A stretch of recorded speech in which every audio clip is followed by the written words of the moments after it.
Good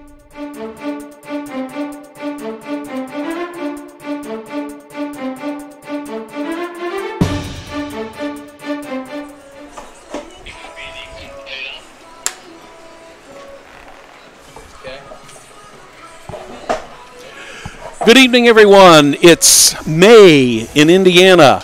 And what's the end of May mean in Indiana? It means two things. It means the Indy 500, and it also means sectional baseball. Good evening, everybody. On behalf of Hamilton County Television, my name is Brad Silbert, here along with Wes Sheely in the opening game of Sectional 8 of the IHSAA Baseball Sectionals. Before we get going, we'd like to give special thanks to all of our hometown television sponsors. Those sponsors include Classic Movie Events, Community Health, Church, Hiddle and Antrim, Ivy Tech, Logan Street, Signs and Banners, and Noblesville Trophies. Well, Wes, earlier today around lunchtime, I was out driving around Fisher's, and I ended up getting my car all wet. And I was kind of wondering what was going to happen with the weather. But it just looks like we've got a beautiful evening for baseball. It really does, Brad. I was kind of worried about that coming from downtown. In the downtown Indy area, it was raining pretty hard. It looks like it was spared. This area was spared a little bit, so looks like we'll be good to go for a good evening of baseball. Well, it's just what we've been hoping for all season. You know, it's been a really rough season for all of these teams trying to get all their games in, and some of them came up a little bit short. Let's talk about these two teams here. First of all, let's talk about the North Central Panthers. North Central finished up with a record of 13-12-1 overall and finished, I believe, 5th in the MIC with a 5-7-1 record. The Fishers Tigers. Fishers finished up with a 16-13 record, 7-11 overall.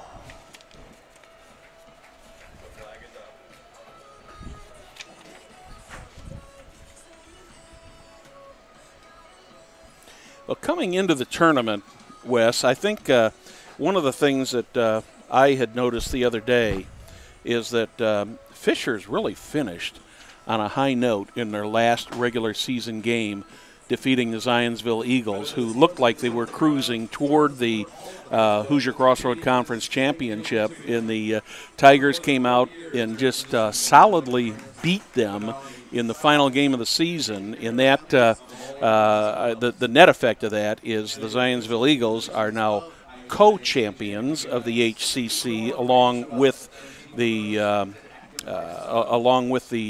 Noblesville Millers in that. But you've been around baseball and sports long enough to know that how important momentum is in these games. Oh, it's huge, and especially for the Tigers in that last game against Zionsville. It was senior night, so that just propelled them into this with an increased amount of confidence coming into the sectionals. It's been kind of an up-and-down year for the Tigers, as you can tell from their record, finishing up 5th in the Hoosier Crossroads Conference. But that final game of the season might be enough to propel them into a good run in the playoffs. Well, I think the other thing is a little bit can be a little bit confusing for fans, especially those who have not followed the games very closely. You look at the Tigers; they were 7-11 in the conference, but overall they were 16-13. And you look at their non-conference schedule, and they played some pretty doggone good teams on their road trips. When they were out of town and when they went south over spring break, they didn't play any easy teams. And, no, they didn't. And you look at the Hoosier Crossroad Conference overall, and you and I have talked about this offline numerous times. This is a tough conference. It really is. Fishers was one of only 3 teams in the conference who did not have or were not swept in a conference series. The conference series being 3-game series. The Tigers won at least 1 game in every series.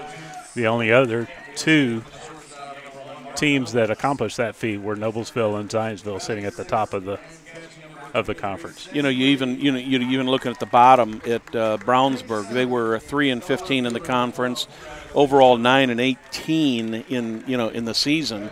But you put them up against teams in other conferences, and it just really makes a heck of a difference. I have maintained for years that I don't think that there is a better baseball conference in the state of Indiana than the Hoosier Crossroad Conference. And I can remember a few years ago when we went to the 2-game series with each of the teams and thought, well, this is kind of cool. And then when the conference was reduced size-wise, all of a sudden we're playing a 3-game set, three days in a row. And my first reaction to that was, wow, this is going to be tough. Right. It definitely is. It's made for some great competition throughout the season, though.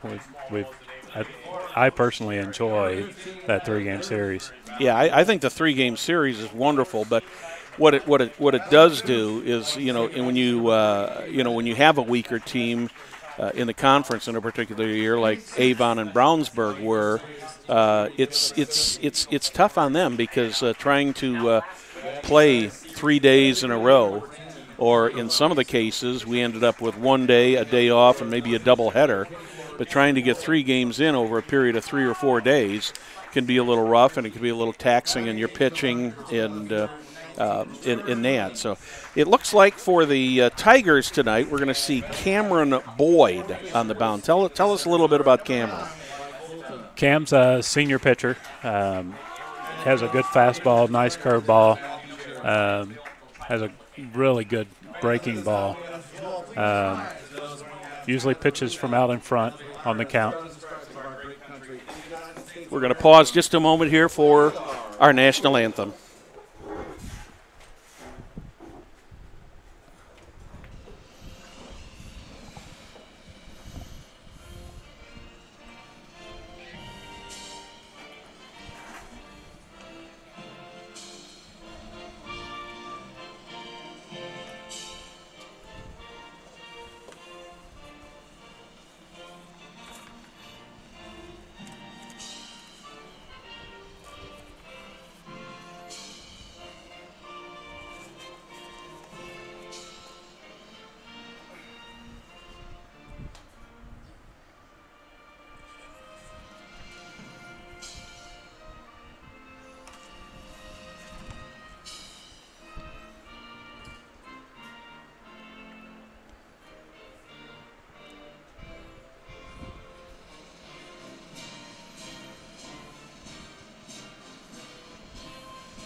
See members of the Cherry family out there along with head coach Matt Cherry.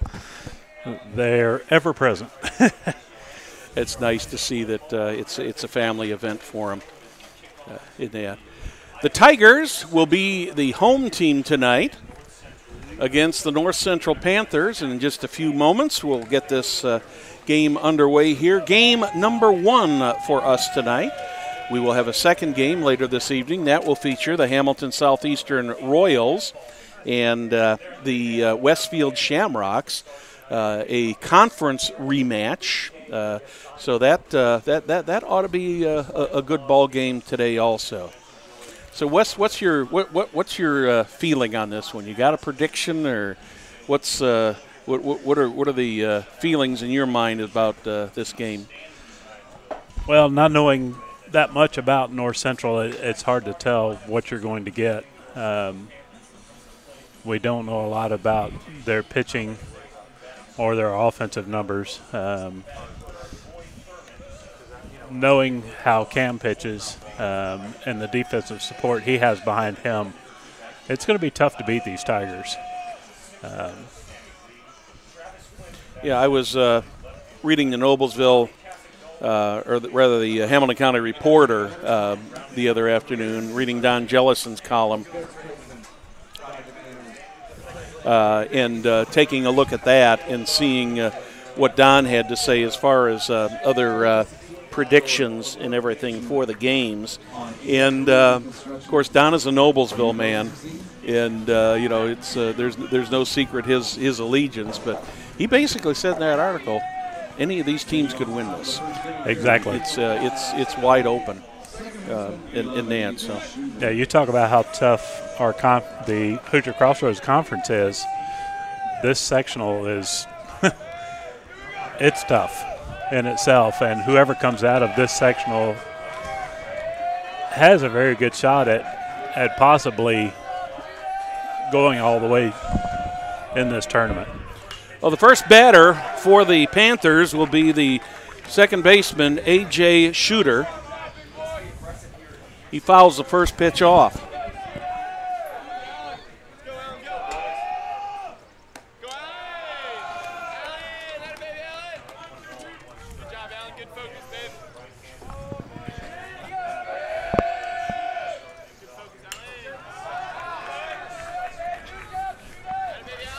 Making a little equipment adjustment here. Sorry about that, folks. Pitch number 2 is fouled off by Shooter. 1 ball, 2 strikes to A.J. Shooter. Another foul ball off to the right. Looks to me like Cameron Boyd is just set to just plain and simple come right at him, Wes.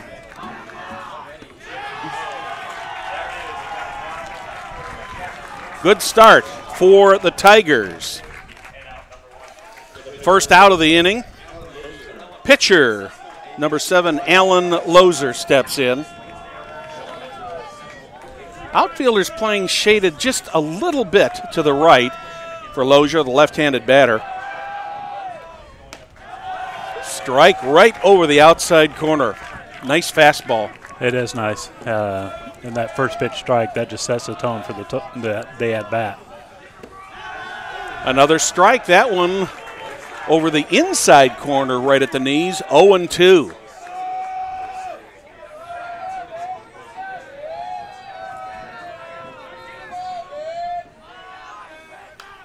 Fouled back to the left. I've noticed with Cameron Boyd, Wes, that he seems to work fairly quickly. He's all business tonight. He's ready to go. He's not waiting on the batter. An 0-2 pitch coming in.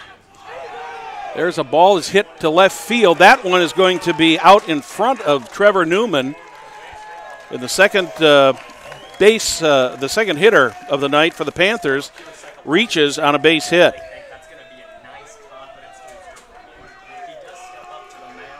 That ball was not really you really couldn't call it a fly ball. It was more of a line drive, and it was over to Newman's right.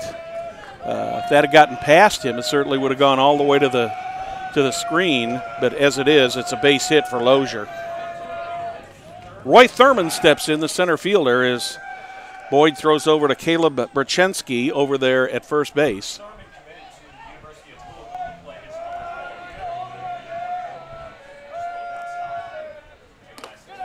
A little bit high. Started him off with a breaking ball rather than a fastball. Look at the size of that guy, Wes. Yeah, he's pretty solid. Foul ball straight back. Evens the count at 1-1. 1 out, 1 on. 1-1 the count. We're in the top of the first.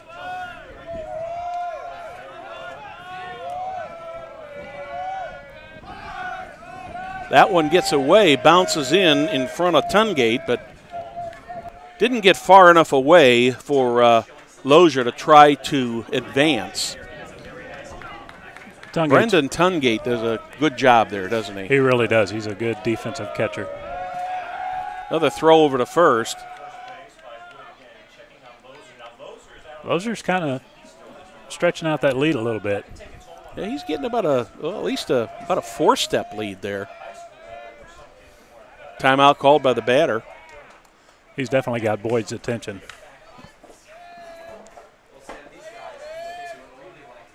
Well, Cameron would like to see nothing better than a ground ball in the infield and turn 2 here and get out of this inning. That's typically what the throwovers are for, just to keep him close enough that they have that opportunity to turn 2.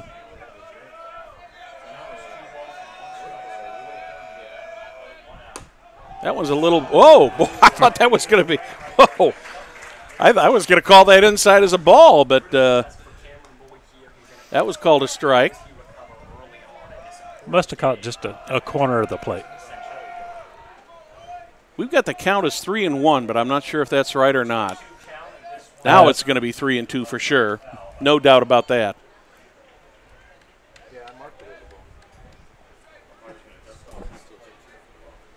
We have the benefit of having the official scorer, Rich Harden, sitting immediately to my right, along with another familiar face from Hamilton County Television. I was going to call him Perry Williams, but I don't. Ouch. What was his name again, Wes? Craig, no, not Jenny Craig. Craig Atkins is here tonight. There's a bounder down to the third baseman. Yoho knocks it down, or correction, Wolf knocks that one down. But that had no place to go, and by the time he recovered, he had no place to go. So the Panthers are in business here. They got runners on first and second with 1 out, and we just have to see how Rich scores that. If he scores that, he's going to score that in air on E5 there on Matthew Wolf. I think that was a good call by the scorer. That was right at Wolf. It was a hot shot, but it's something he could have handled. Well, if you technically look up the definition of an error, it's if the play does not need any what's the right word, Wes? Special effort. Right. It should be an error, and that is a play that I have seen Matthew Wolf make many, many times already before. Exactly. 1-1, and the right fielder Aubrey Majors. Swing and a miss, 1-2.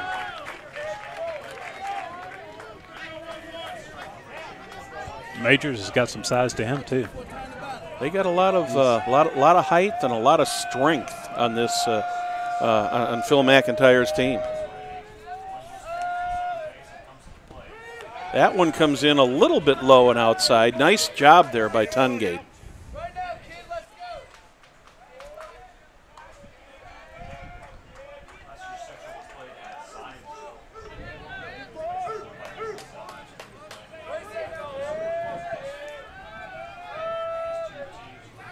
Here comes a 3-2 pitch. That was a hot shot right down toward the bullpen, but that's not going to get anywhere with anybody. A lot of spectators standing there right along that fence, and as that ball came down there, they kind of scattered a little bit. Yes, they did. Another 3-2 pitch coming to Major. There's a ground ball to second. Let's see if they can turn 2 here. Out at second, but no play at first. So Thurman is out 4-6 for the second out of the inning. On that play, Lozer goes to third, and Major reaches first on a fielder's choice, and that'll bring up their designated hitter, George Hentz.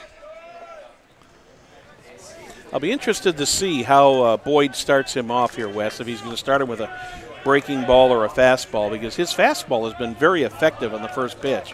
When he's missed, he's thrown that first pitch as a breaking ball.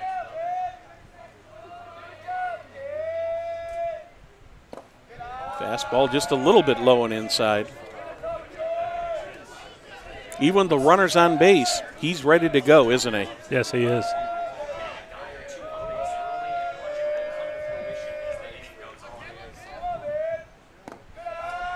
Second pitch to the designated hitter, Hentz, is low and inside again, 2-0.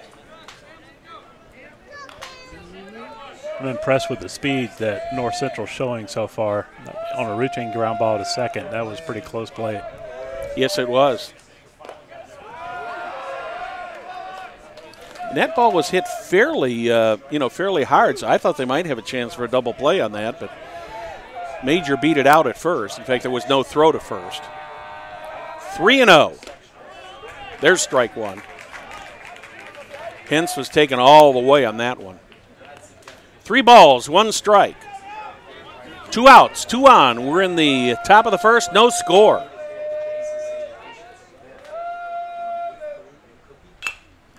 There's a little line drive. That was a bouncer there, excuse me.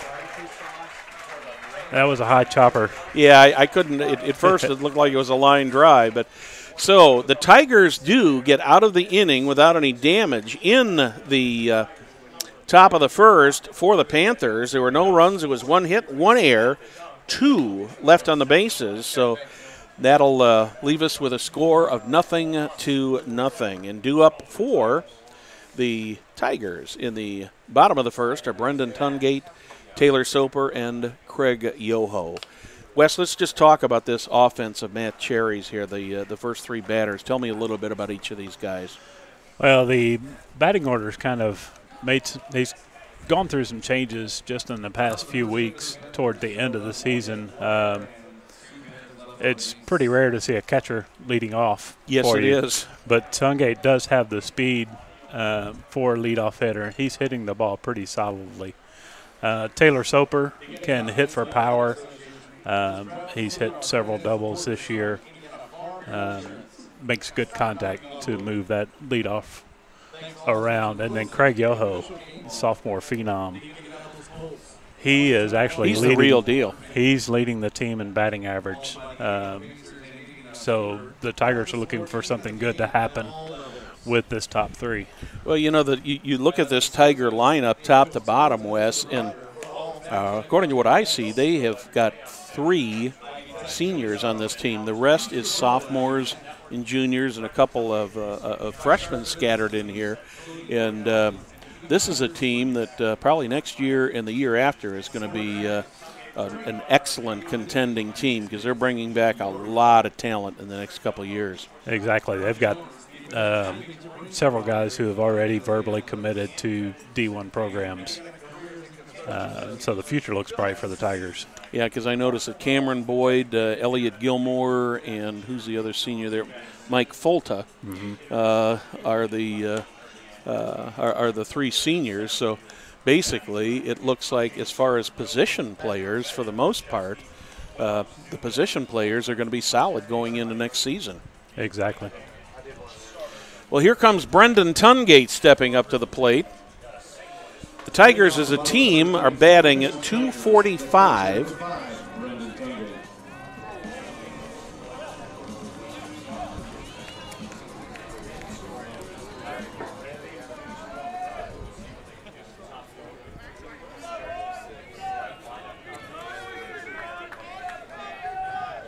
Tungate's a .267 hitter.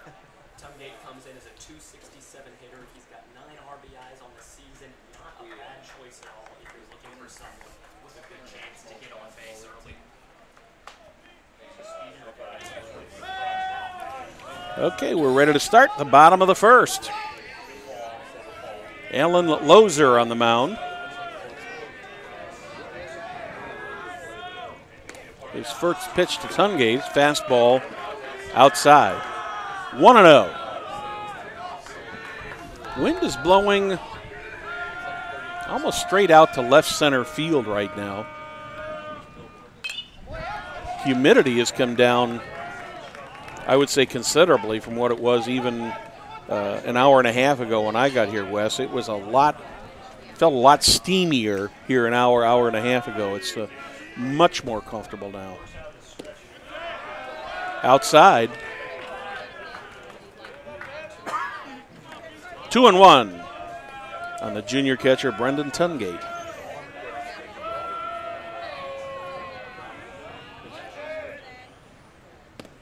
Another one outside and low.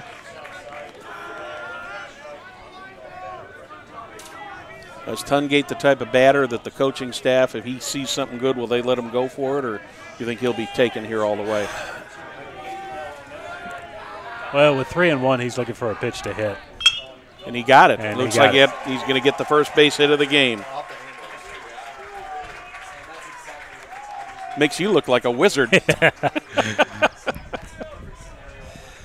Coaching as long as I have, that's one thing we preach. With a 3-1 count, you're looking for your pitch to put your swing with, and good things are going to happen when you do that. Looks like we're going to get a courtesy runner out there at first base. Yes, number 6, Colin Stott's coming on to run for Fishers. One of the new rules that's happened in the last couple of years in high school baseball, been a rule in softball for years, the courtesy runners, but both the pitcher and the catcher can be have a courtesy runner put in without losing their position in the lineup.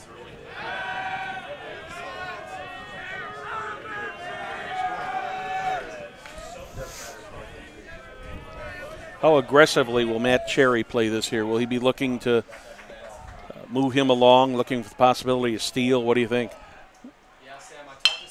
There's a ground ball. That is going to go in there between first and second.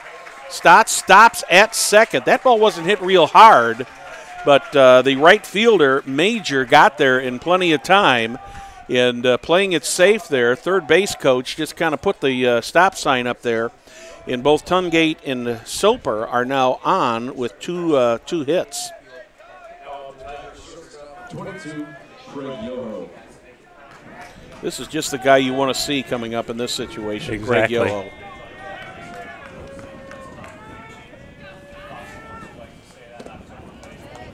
Takes the first pitch, strike one. He squared the bunt, but pulled the bat back. I think Craig might have thought that pitch was a little bit low and outside, but pitcher Lozier got the call from the home plate umpire. Craig's hitting .325 of the season, so I'm sure he's looking for something. Foul ball.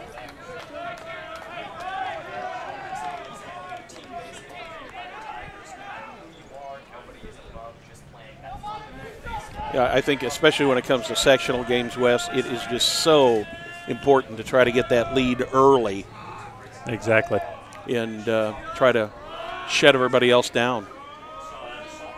0-2 on the shortstop, Yoho. High and outside, 1-2. Yoho, a very disciplined batter. That was high, but it was way out of the zone. But you know how hard it is to lay off in that high heat. There's a ground ball between the shortstop and the third baseman, and that's going to be an infield hit. So the first three batters for the Tigers have all reached on-base hits. That ball was hit just hard enough that it was out of the reach of Tommy Casanola, but Mark Cummins was able to make a play on it, but he just did not have a play at first base. Yoho is, we saw go on the line, he's speedy. He is. That ball was hit deep in the hole. I don't know too many shortstops at this level that could have made a play on that. No, that was that was destined for a hit all the way. That brings up the cleanup hitter, Matthew Wolf. No outs. The Tigers threatening here in the bottom of the first. Fastball, strike one. If I'm North Central now, I would gladly give up a run for a double play in this situation, Wes. Yeah, I would too. One run for 2 outs is a pretty good trade-off here. Checked his swing in time.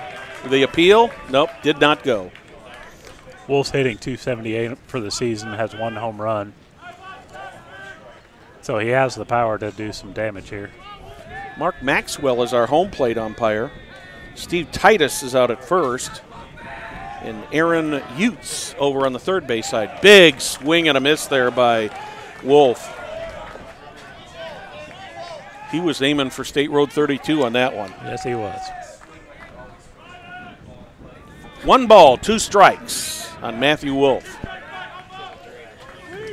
Alan Lozier in a jam here for the Central Panthers. Strike 3 over the outside corner.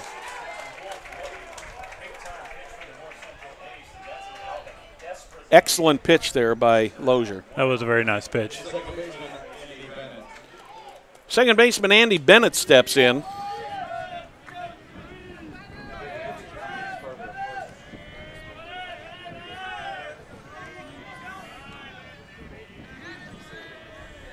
First pitch to Bennett, a little bit outside. Ball one.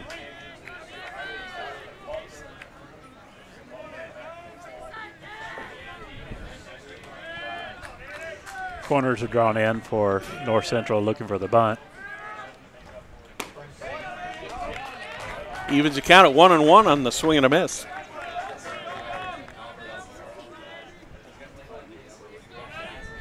Field is just in beautiful shape here today.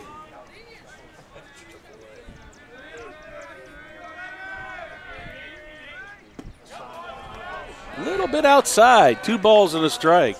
Had a chance to visit with Michael Hash and Tony Euler before the game, and they said the rain that came through here about noon had this place soaked, but the wind has dried everything out, and everything is in excellent playing condition now. Yeah, you couldn't tell it now that there was. There's a ground ball to the first baseman. He steps on first. He's going home for the second one. But he did get the runner at first, so Bennett is out, unassisted by the first baseman. But on the play, Brendan Tungate does score, so he gets the first run of the game, and the first run of the game for the Fisher Tigers. So now the situation is you got Caleb Brancheski coming up, first baseman. Caleb, another one of the power hitters in this lineup, and he's got runners on second and third, but 2 outs.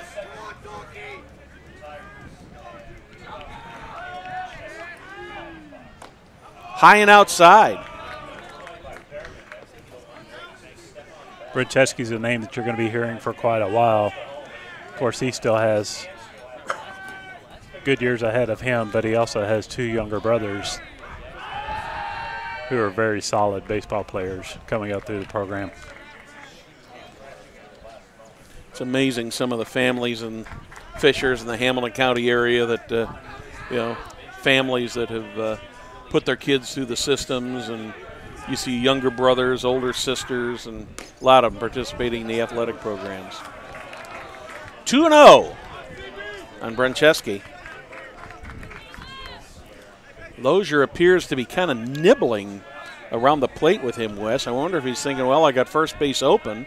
A walk probably really wouldn't hurt me that bad here. There's a high fly ball to center field. Roy Thurman is under it. He makes the play for the 3rd out of the inning.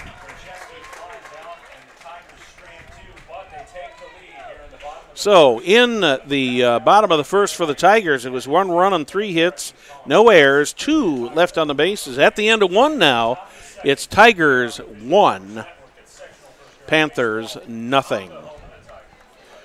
Say, don't forget the free classic movie events at Forest Park in Noblesville. They're starting Friday, June 3rd, run through Friday, August 5th. And a special end-of-the-season feature will be the 2015 Star Wars movie, The Force Awakens. If you'd like more information on that, on the web, www.classicmovieevents.com. It's all sponsored by Logan Street Signs and Banners, Noblesville Trophies, and Hamilton County TV. We'd love to see you come out for a beautiful Friday night at the movies, and just all kinds of good old movies coming in there. I'm looking over the list today. Jim was telling me that everything from National Velvet to Star Wars, the Three Musketeers, the Get Smart movies even in there, Wes. All kinds of fun movies coming up. A fun evening in the park. And for those who are hearing impaired, the movies will be shown with closed captioning. So trying to get everybody out there that we can. Well, the Panthers have got a little bit of work to do here going into the top of the second. They're 6, 7, and 8 batters. Sammy Lee, Travis Furman, and Tommy Castanola will be coming up.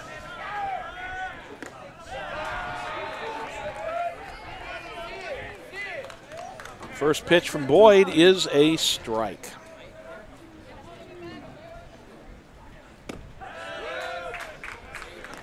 One and two. Boyd just looks really comfortable out there.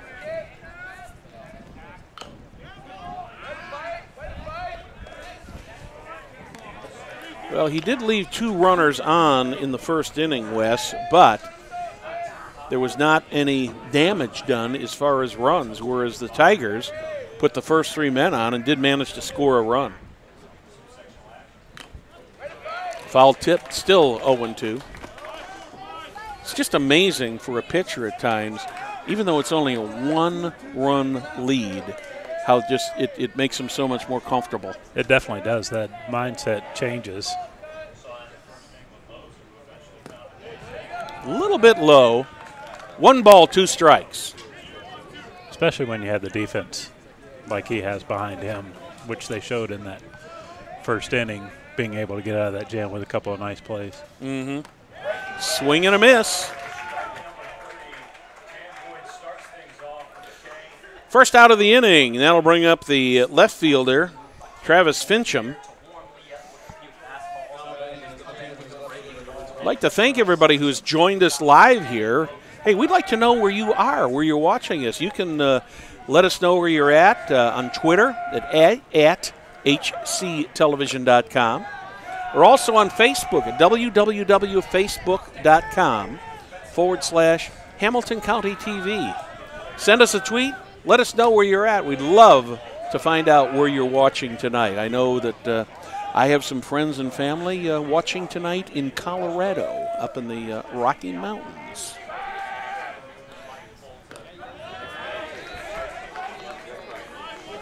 Two balls and a strike. Correction, 3-0. There's a strike, 3-1 on the left fielder, Fincham.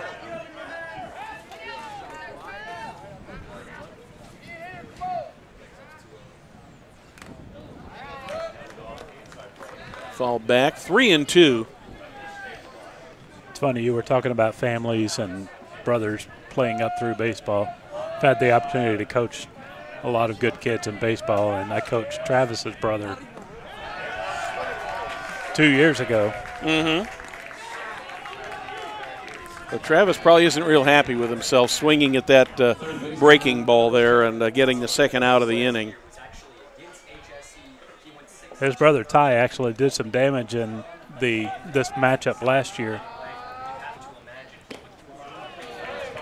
Third baseman Tommy Cagnasola steps in, swings at the first pitch for strike 1. It was a close game, and Ty laced one to the left field corner for a triple. 0-2 on Cagnasola. Strike 3. Strikeouts the sides. That is the 4th strikeout already for Boyd in 2 innings. So in the top of the second for the Panthers, no runs, no hits, no errors, nobody left on the bases. In the middle of the second, score remains Tigers 1, Panthers nothing. Wes, what's the mindset now if you're going out there, you're Alan Lozier, and you've just sat here and you have seen your opposing pitcher in the form of Cameron Boyd come out here and blow 3 batters away right in a row on strikeouts? Well, he wants to match what Cameron did. He knows he's facing the bottom of the order, so he has a better opportunity to do that. So, yeah, he's wanting to go pitch for pitch with Cam to keep this game close. We'll have the 7, 8, and 9 batters in Matt Cherry's order coming up. That'll be the designated hitter Parker Wells, the left fielder Trevor Newman, and the center fielder Mike Folta. I noticed I did a Fishers game a couple weeks ago over at Westfield, and lineup is a little different than it was a couple weeks ago. Yes, it's gone through a few gyrations over the last couple of weeks, trying to find that mix that works just right. Well, Coach Cherry is hoping that maybe his first 3 in this inning can do the same thing that the first 3 did last inning and get on base and have bases loaded and no outs. Obviously, they would have liked to have scored more runs than that, but at least getting 1 run out of it was some consolation. Left-handed batter Parker Wells steps in. There's a good solid ball over to the second baseman, over to first for the out. Wells hit that ball pretty hard, and I thought A.J. Shooter, I didn't know if he'd have a chance to get that or not, Wes. It was to his right. That was a sharply hit ball, but he made a nice play on it with that little slide stop to pop himself back up to make the throw over to first base. Very nice play. Trevor Newman steps in. 1 pitch and 1 out here in the bottom of the second. There's a high fly ball out to center field. Looks like Roy Thurman is under that. He makes the play for the second out of the inning. If I'm not mistaken, that's 2 pitches and 2 outs. I'm sure Cam Boyd might want to even trade innings with him. Yeah. 2 pitches, 2 outs. That's good numbers keeping that pitch count down. Well, I'm sure that Cameron is pretty happy with 3 strikeouts in that inning, but yeah, you talk about the other side of the equation there, the pitch count, and the coaches will be watching that very carefully. Mike Folta took the first pitch for strike 1 on the inside corner.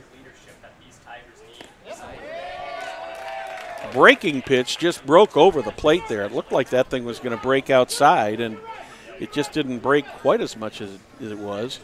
And Folta's in the hole at 0-2. Little outside. 1 ball, 2 strikes. We're in the bottom of the second. Tigers with 1 run, 3 hits, 1 error. Panthers, no runs, 1 hit, no errors. Swing just stays alive. Foul tip back. Folta's one of those 2-sport athletes lettered in football this year and now in baseball, but he's also an exceptional student. Well, isn't that what it's all about, though, Wes? Great play there by A.J. Shooter to pick that ball up on that high chopper and get it over to Sam Bierman for the 3rd out of the inning. Shooter's getting a little workout over there. Yes, he is. He's done good. So for the Tigers in the bottom of the second, no runs, no hits, no errors, nobody left. We'll be moving to the 3rd in a couple of moments. Logan Street Signs and Banners specializes in last-minute signage and banners, serving Hamilton County and Noblesville since 1992. Contact them, 317-773-7200, or visit their website at www.loganstreetsigns.com. West, trouble for both teams in the first inning. Second inning, piece of cake for both teams. You got to think the nerves play a part in that first inning, coming into sectionals, knowing that it's 1 and done. Get past that first inning, settle in, and just kind of cruise along. Well, you couldn't ask for better playing conditions than we've got this afternoon. We get a nice breeze out of the south. It's blowing. It appears to be blowing almost straight out to left field or left center field. I'm looking at the flag over here to our right, and 79 degrees. Does it get any better than this? It does. I love this weather. Now was it this delightful on Marco Island? It was. It was beautiful. 9-1-2 coming up for Phil McIntyre's Panthers. First pitch from Cameron Boyd, a little bit outside for ball 1. Sam Bierman, the first baseman, the first batter to pace Cameron Boyd, fouls that one back to even up the count at 1-1.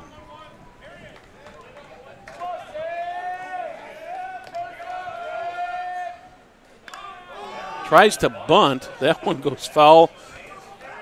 I think that almost went into the Tiger dugout there, Wes. I think it missed the dugout and actually went into the stands, which that's unusual for a bunt. Nice crowds out today for this game 1. He went. The ball was dropped. Tungate will get credit for the put out. However, Cameron Boyd will also get credit for his 5th strikeout of the game. Top of the order coming up for the Panthers. Now this is when it's going to get interesting, Wes. These guys have been through this order once. Let's just see how they how they react here the second time through. You definitely learn something your first time facing a pitcher, but then you also gain information from your teammates at bats as well. I'm sure they come back to the dugout talking about what they saw, how this pitch broke this way, and velocity changes, things like that. 2-0. Brings the bat back just in time to avoid the strike. 3-0 on Shooter. He struck out looking in the first inning.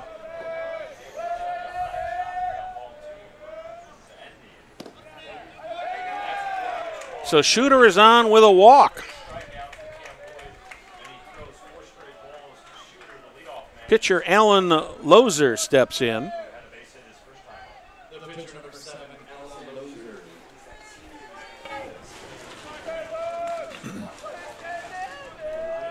Lozer lined a single into left last time up. The only hit of the game so far for the Panthers. A little bit low.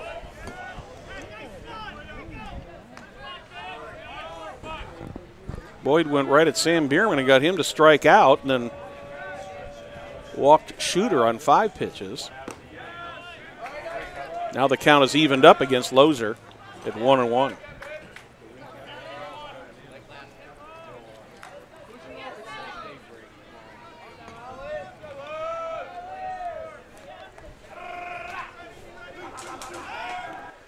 Throw over to first. Shooter is back in plenty of time.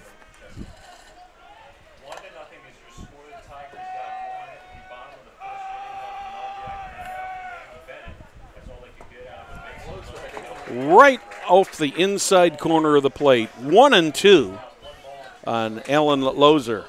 Nice breaking ball from Boyd. Shooter isn't getting too big of a lead over there, but he's leaning a little bit. There's a ground ball to the second baseman. The only play on that Bennett's going to be able to make is over to first base. So Lozer is retired for the second out of the inning. Shooter takes second on the play. So the Panthers have got the tying run in scoring position for the center fielder, Roy Thurman.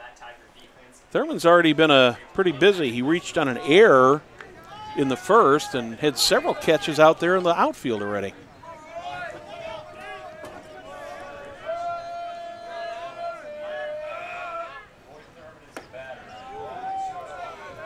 Cameron starts him off with a slow curveball that was high. 1 ball, no strikes. Tigers are not holding Shooter on at all at second. Timeout is called. You had mentioned Thurman's size the last time he was up. He looks like he could suit up as a linebacker on the football team. Oh, definitely, definitely.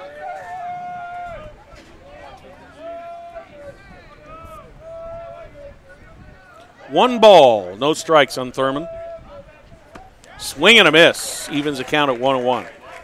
2 outs, 1 on. We're in the top of the third. Tigers are ahead 1-0.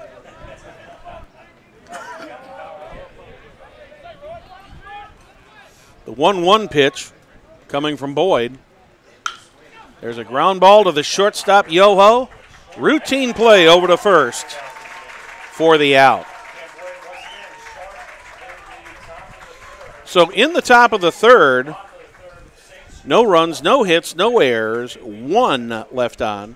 Still 1-0 in favor of the Fishers Tigers. Noblesville Trophies offers a large range of products, including sports trophies, corporate awards, and in-house embroidery. Noblesville Trophies provides you with same-day service for those last-minute decisions. Contact them at 773-7391 or check them out at www.noblesville.com. NoblesvilleTrophies.com. Noblesville Trophies, one of our fine sponsors here on Hamilton County Television. I'd like to thank all of our sponsors who have sponsoring these games for us tonight, and we'd like to get your comments. What do you think about Hamilton County Television? Well, you can send your comments to us on Twitter hashtag. I got to come up into the right generation. HCTelevision.com, or on Facebook at www.facebook.com/Hamilton County Television. We're moving into the bottom of the third. The Tigers got the top of the order coming up. Tungate, Soper, and Yoho. Tungate hit a ground ball up the middle in that first inning. He scored the only run of the game so far. Hit the lower outside corner of the plate for called strike one.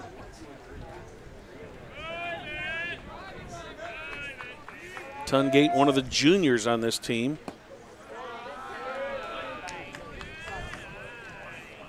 I really like the way he catches, Wes. He moves very well with the ball. He's got a lot of experience at this level behind the plate. That one gets away from the catcher, Lee. 2 balls and a strike.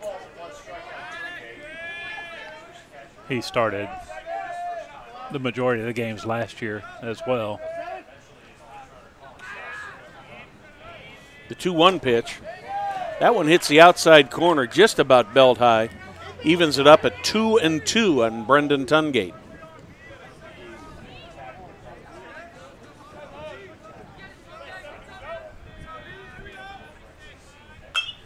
There's a hot shot down the right side, right into the Tiger bullpen. No doubt that was a foul ball from the get-go.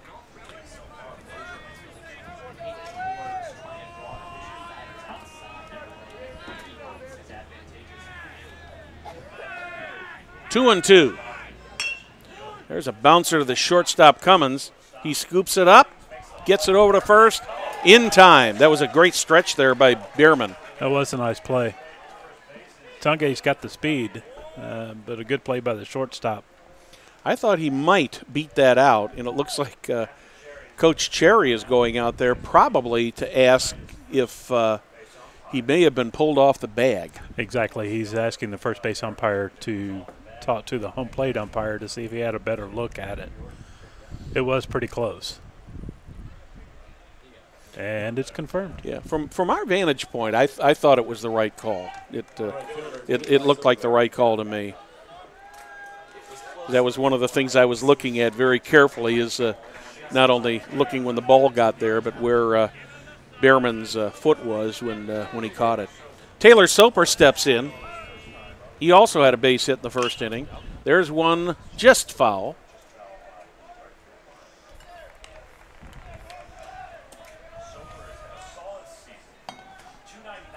Soper, another one of the junior members of this team. And a junior with experience. He played a lot of first base last year due to injuries to Christian Chapman, and then had the same situation again this year. 1 ball, 1 strike, and Taylor Soper. Foul ball, 1-2. Both of these pitchers, since that first inning, have really settled down quite nicely, Wes. They have. Lozier's at 34 total pitches so far. 12 balls, 22 strikes. Pretty good ratio. Mm-hmm.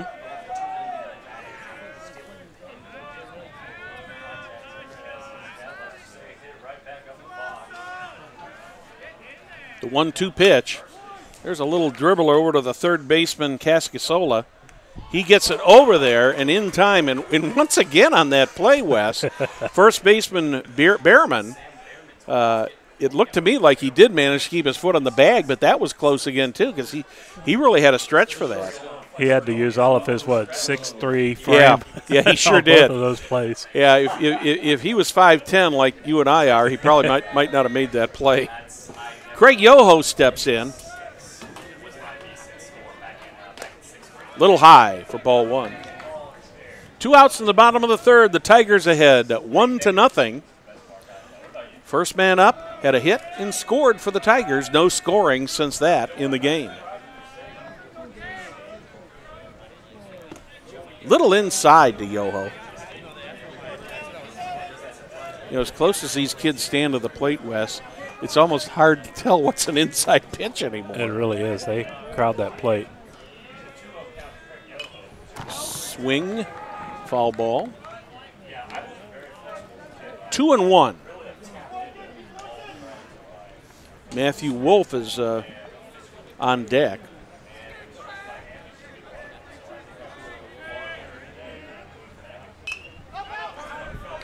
Swinging a foul ball over the first base dugout of the Panthers.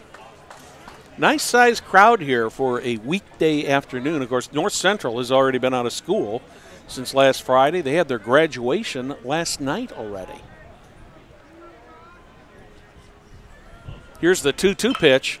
There's a well-hit ball. That's going to go foul. Just got out in front of that just a little bit. That ball, I don't know if Travis Fincham would have had a play on that or not if that had stayed fair. Yoho has such a quick bat.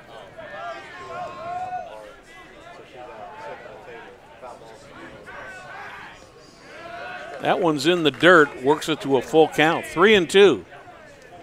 Greg Yoho, the shortstop. Only a sophomore.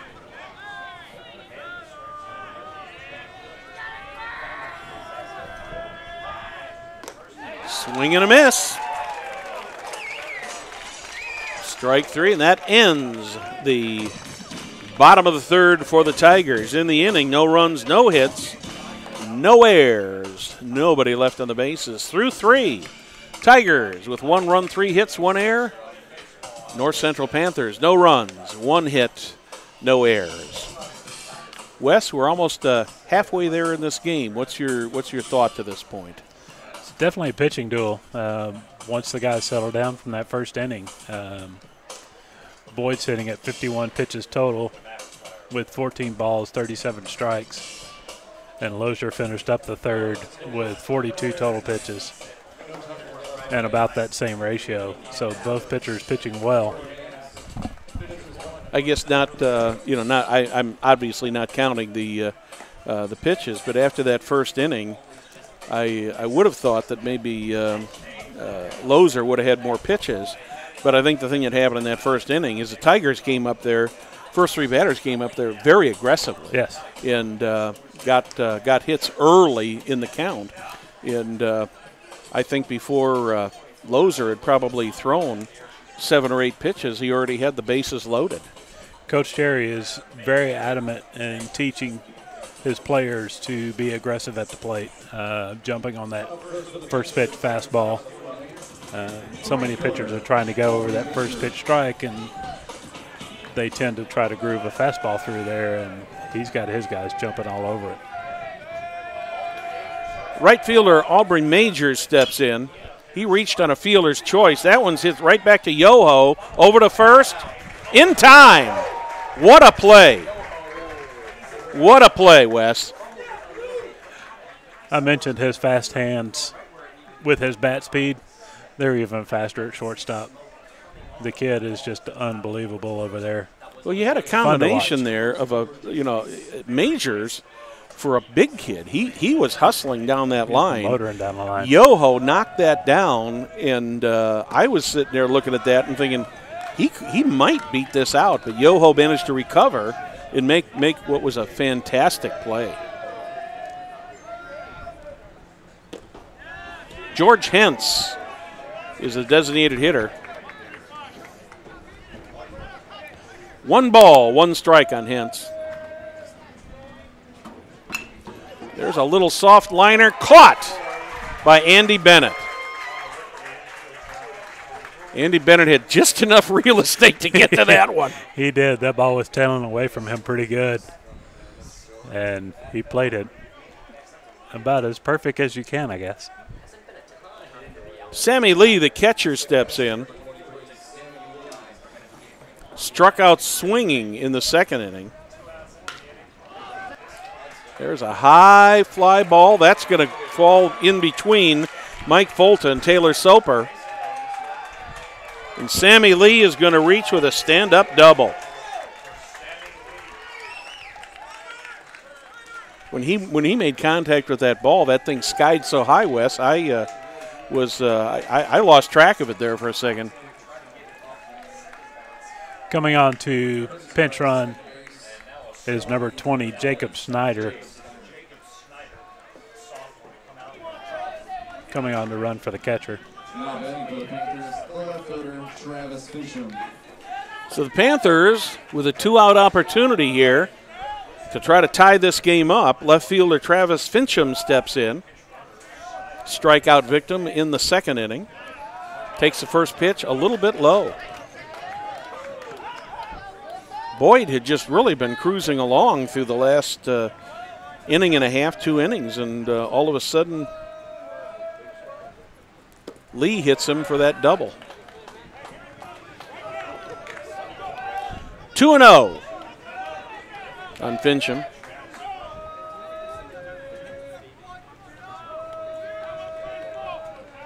Single here would probably tie this game up.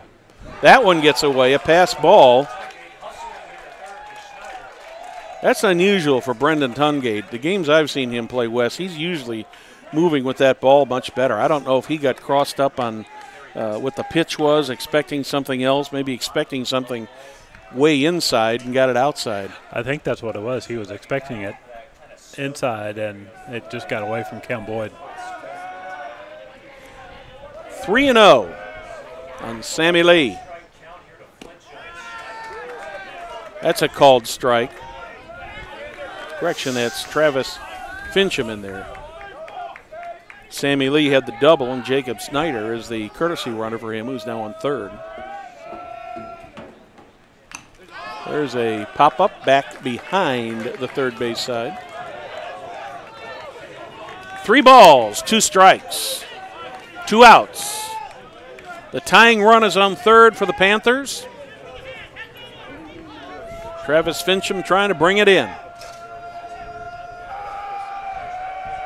The 3-2 pitch. Strike 3 called. Great job by Cameron Boyd. That was a beautiful pitch. Nice breaking ball. Dropped right in there for a third strike. His 6th strikeout of the game. So in the top of the 4th for the Panthers, there was no run. There was 1 hit, no errors, 1 left on the bases. We're in the middle of the 4th. The score remains Tigers 1, Panthers nothing. Coming up for the Tigers in the bottom of the 4th will be the 4, 5, and 6 batters in Matt Cherry's batting order. That'll be Matthew Wolf, Andy Bennett, and Caleb Brancheski. 3 of the probably I would call each of those guys a good, steady ball player. Most definitely. Matt Wolf, just being a sophomore,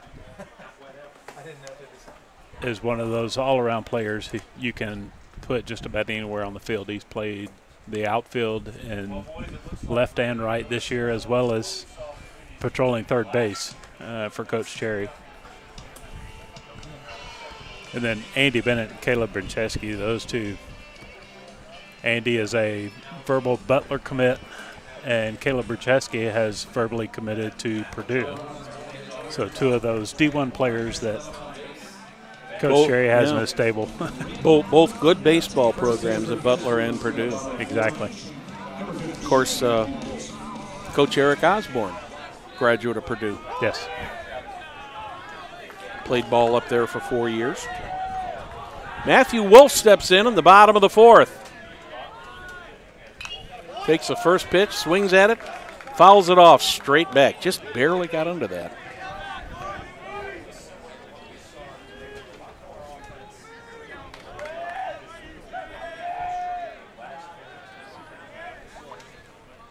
There's the 0-1 pitch outside. Wolf's another two-sport athlete. He'll be challenging for that starting quarterback spot on the Tigers football squad this fall.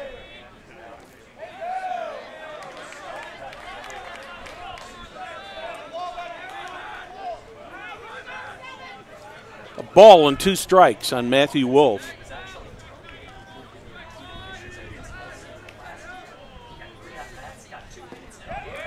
A little bit low and inside.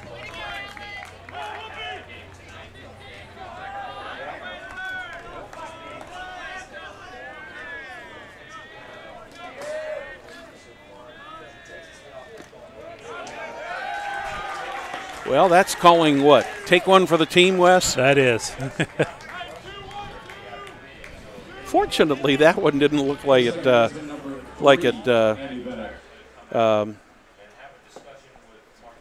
Doesn't really look like that one hit him too hard. I think that one got jersey.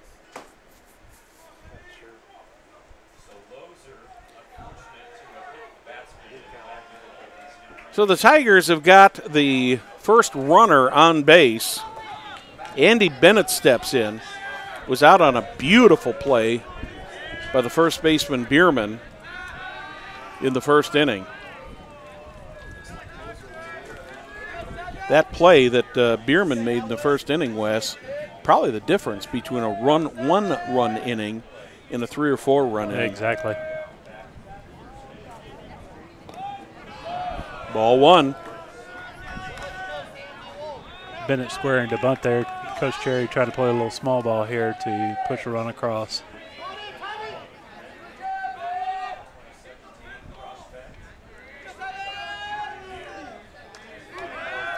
Throw over to first. And Lozier trying to keep the runner close. It's pretty obvious at this point that runs are going to be at a premium. Yes. With these 2 guys on the mound tonight. There's a little dribbler that just goes foul. Technically, I guess you would have to call that a batted ball, not a bunted ball, but almost in the position.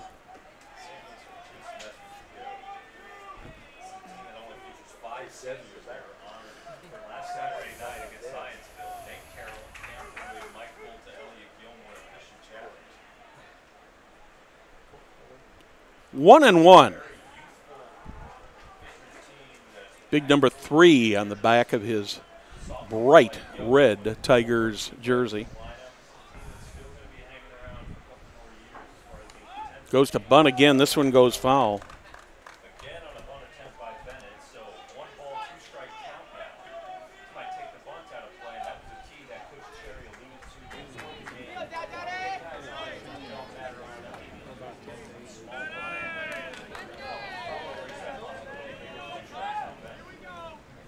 Way outside. Evens the count at 2-2.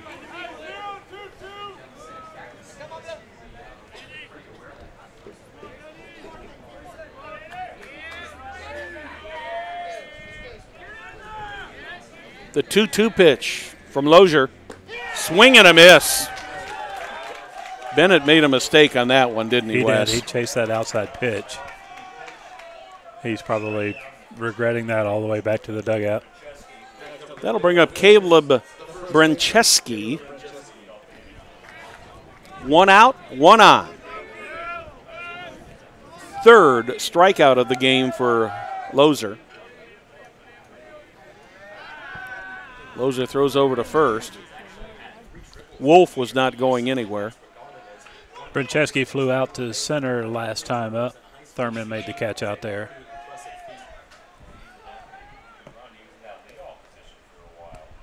There's a strike right down the heart of the plate. 0-1.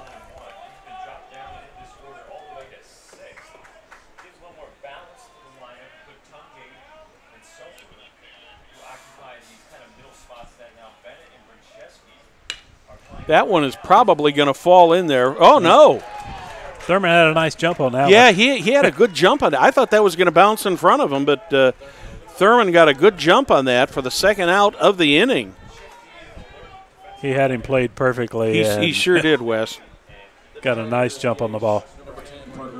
Parker Wells, will be up to him to see if he can bring in that run at first base, bring in Wolf. Takes the first pitch, a little bit high.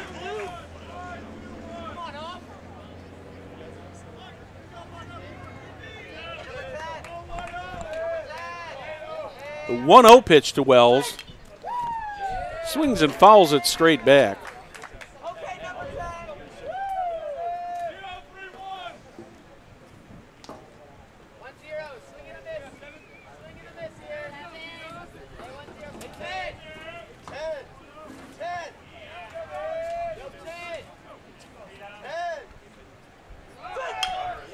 Runner took off with the pitch. Parker fouled that one back to the left. Wolf had a beautiful jump on that, Wes. He really did. If Parker would have hit a ground ball in the infield, I don't know if they would have gotten Wolf out. Parker's one of the biggest kids on the team, and I think he swings one of the smallest bats. There's another one going over to the left side. Cascanola is chasing it, but he can't get there. Bat looks like a toothpick in his hands. Mm-hmm.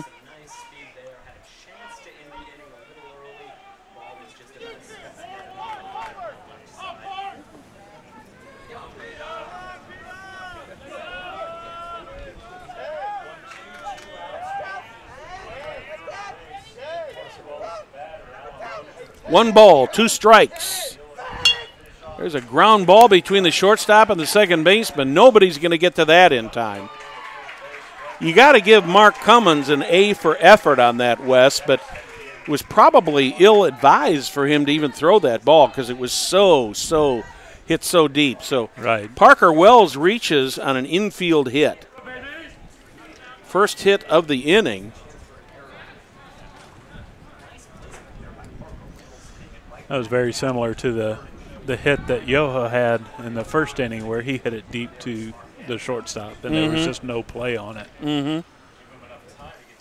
I think are we going to get a we're getting a running change, and no, I think we're getting a yes.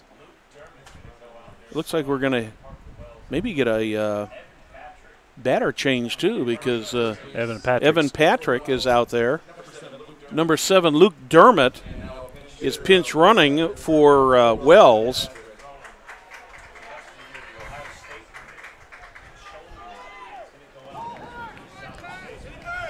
Luke Dermott's another one of those D1 players who verbally has committed to Ohio State. Another good baseball program. Mm-hmm.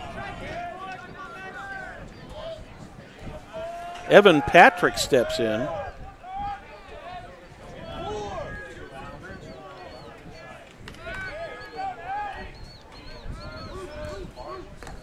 That one's outside. What can you tell us about Patrick, Wes?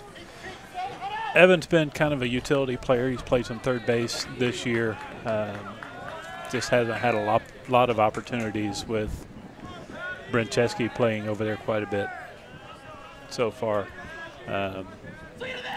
He has come on in that pinch hitting role a few times this year.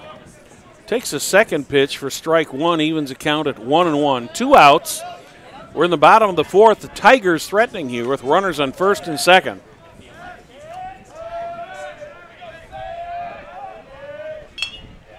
There's a ground ball to the shortstop. Cummins scoops it up over to first. The Tiger threat is over.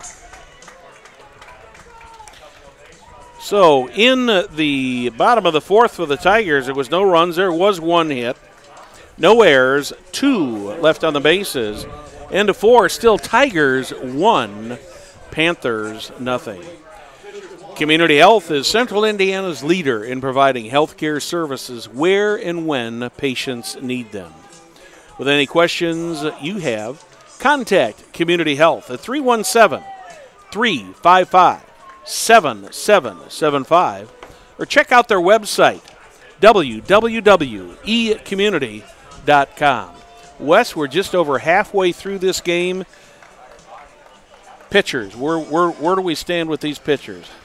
They've really been pretty even through 4 innings. Lozier's sitting at 62 pitches. Cam Boyd's sitting at 60. Lozier has thrown a couple more balls than Cam has. Cam's looking pretty good, 17 balls, 43 strikes. So he's definitely around the plate. The only glowing difference that I can see is the fact that Cameron Boyd has already struck out 6 Panthers. And Alan Lozier, I mean, he's not doing bad with 3 strikeouts, but the strikeout pitch, he's, of course, struck out the sides in the 2nd inning. 5th inning, we'll see the 8, 9, and 1 batters in Phil McIntyre's batting order. Tommy Cagnasola takes the first pitch for ball 1. Cagnasola struck out swinging last at bat. Takes that one over the outside corner of the plate to even up the count at 1-1.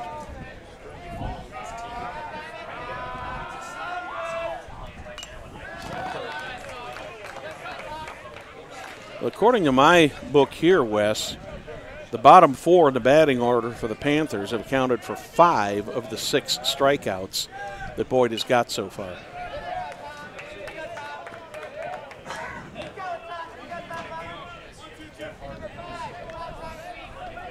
Fincham has already struck out twice.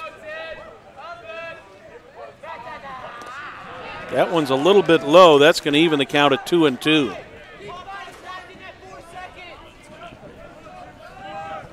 Boyd has been stingy on the hits, only given up 2 so far through 4 full innings. There's a swing and a foul ball over toward the North Central fan stand. Nice breaking pitch from Cam Boyd there. I see the Hamilton Southeastern Royals are in the house. I haven't. Yes, they are. Looks like some of the Westfield Shamrocks are here already. 2 balls, 2 strikes. Cagnasola. No outs in the top of the 5th. Swing and another foul back. Our second game tonight will feature the Westfield Shamrocks and the Hamilton Southeastern Royals. Should be a good game. And certainly should be. Great night for it. Couldn't ask for a better night. Swing and a little foul ball. That's going to fall harmlessly. That had been hit a little bit higher. Tungate might have had a play on that. He's made some nice plays behind the plate. I recall one at Fisher's that he made. There's a little nubber that's going right into the glove of Craig Yoho. Yeah, that's another one of those when that thing left the bat, Wes, that looked like that might drop in behind Yoho and in front of center fielder Mike Folta, but it goes right into the mitt of Craig Yoho for the first out. Sam Behrman steps in, strikeout victim in the 3rd inning. Takes the first pitch for ball 1.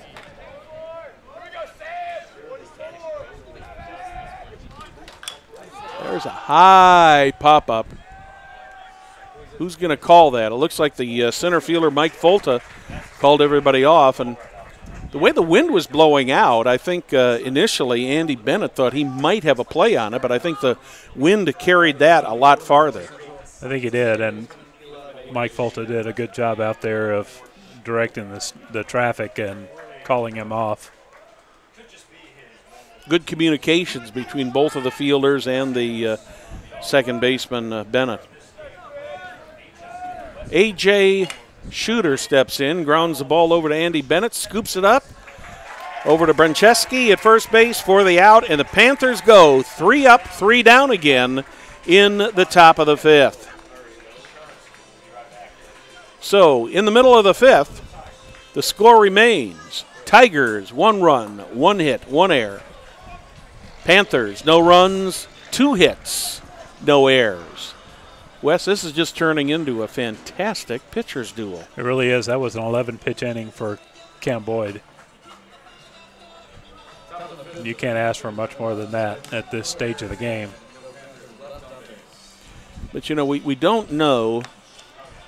We didn't get a whole lot of information on North Central, and I'm not trying to be derogatory about it because neither you or I saw them during the season, and we were not provided any statistical information on the team.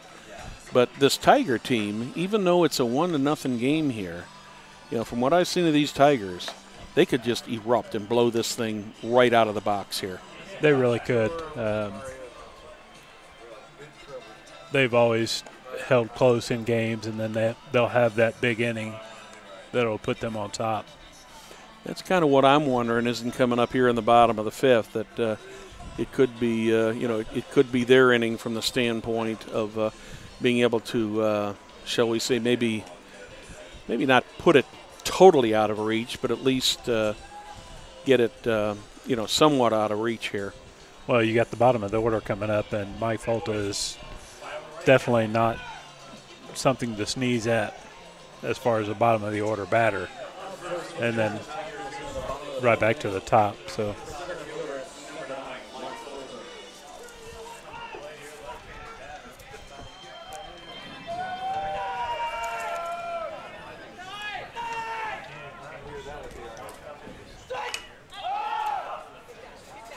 pop-up going into foul territory.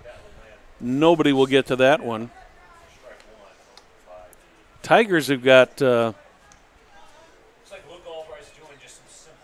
couple people loosening up down there in the bullpen. Looks like Luke Albright is loosening up. And also Ryan Metz.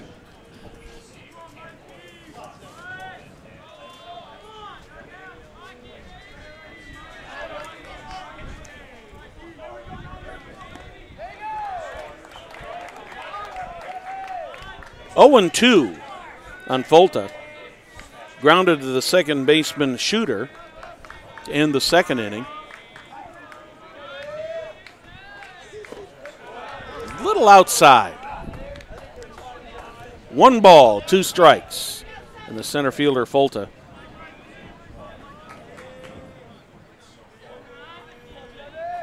Folta, one of 3 seniors on this team. There's a well-hit ball.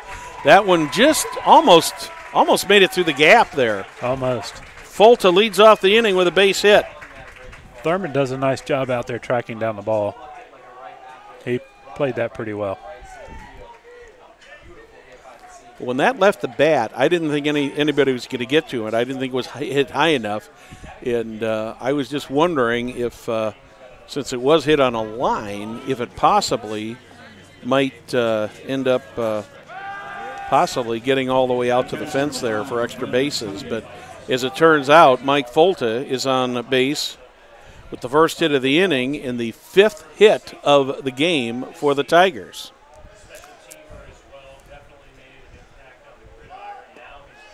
Tungate squared to bunt, brought the bat back in time, took the pitch for ball 1. I tell you, I think it's going to be tough to get one to the fence in right center. Seeing the speed that we've seen from Major and Thurman on the base paths, I think they can cover some ground out there. Yes, yeah, definitely. There's a nice bunt. The pitcher, Lozier, fields it. Gets it over to Sam Bierman. The Tungate did his job, a sacrifice. Moves Folta to second base and gets him into scoring position and brings up Taylor Soper. Soper is 1 for 2. Grounded out in the second inning to the third baseman, Cagnasola. And what turned out to be a pretty close play. There's a ground ball to Shooter. He scoops it up over to first. Soper is out. However, on the play, Mike Folta advances to third. That'll bring up Craig Yoho. Yoho with one of the Tiger hits this evening. Nice job by Soper hitting behind the runner to advance him. Yep. Yoho takes the first pitch over the outside corner of the plate for a called strike 1.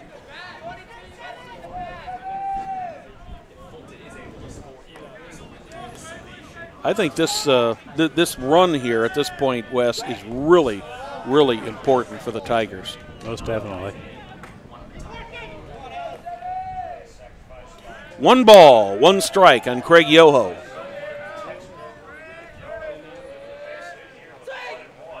Little bit outside. That ball bounced in. Sammy Lee managed to block that thing and kept it from getting by himself. But you'll notice how he moved right with that ball and he got in front of it and blocked it.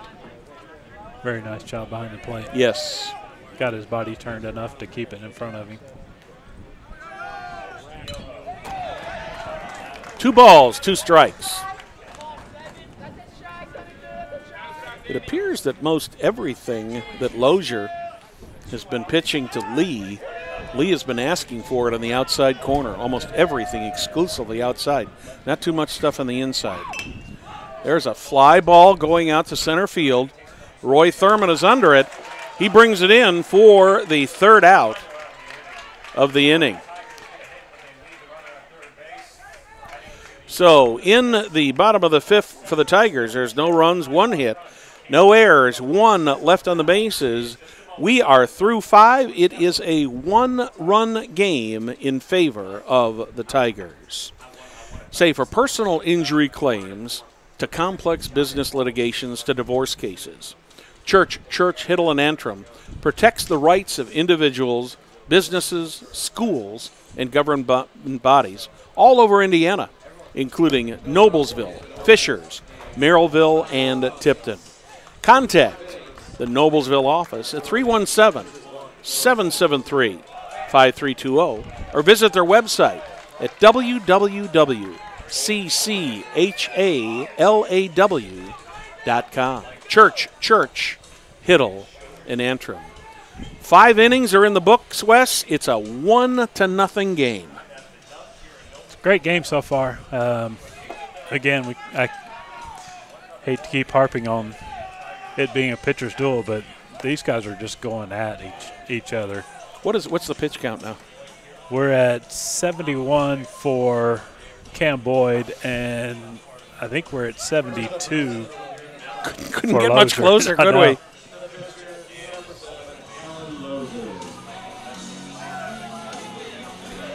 Well, if the Panthers are going to do it, they probably have to start doing it this inning because they've got their 2, 3, and 4 hitters coming up.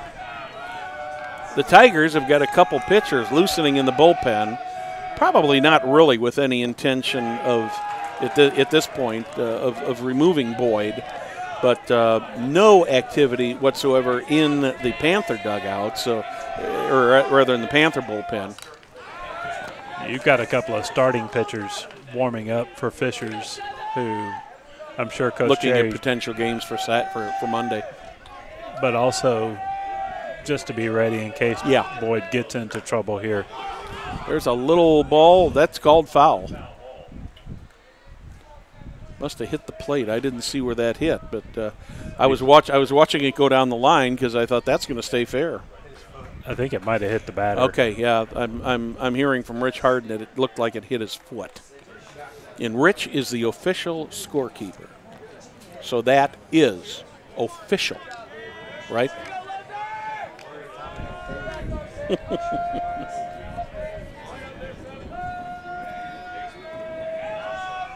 Alan Lozier steps back in, fouls this one off again. That one went right into the dugout, into the Fishers dugout. Yeah, Luke Dermott had to hit the ground on that one. It was coming in hot. He had to duck out of the way to avoid that one. The 1-2 pitch. Bouncer to Andy Bennett. Over to Brancheski for the out. You know, we've seen a little bit of everything in this game, Wes. We've seen ground balls, we've seen fly balls, we've seen strikeouts, we've seen some great defense. We've seen some situations where it looked like, there's a potential for a lot more runs to score, and, we're still 1-0. That's a pretty clean game. Only 1 error between the 2 teams. Guy who's been pretty busy out there in center field, Roy Thurman, steps in. Reached on an error and grounded to short. Takes the first pitch for ball 1.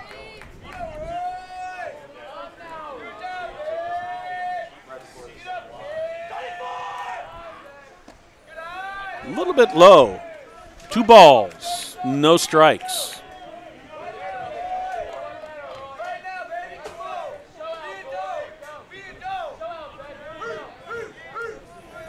Thurman steps out.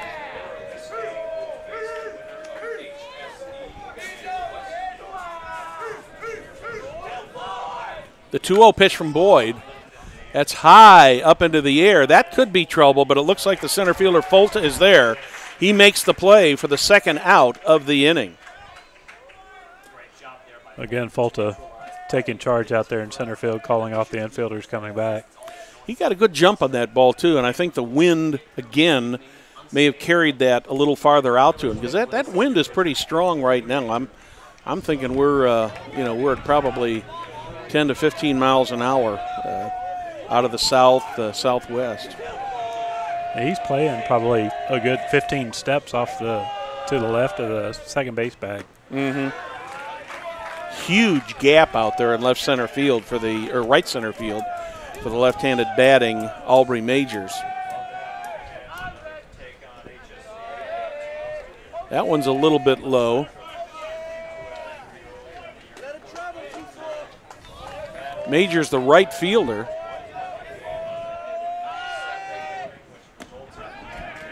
That one's in there at the belt on the inside corner of the plate. 1-2 on Aubrey Majors. A little bit low and outside, evens it up at 2-2. Can Boyd do another 3 up, 3 down here, Wes?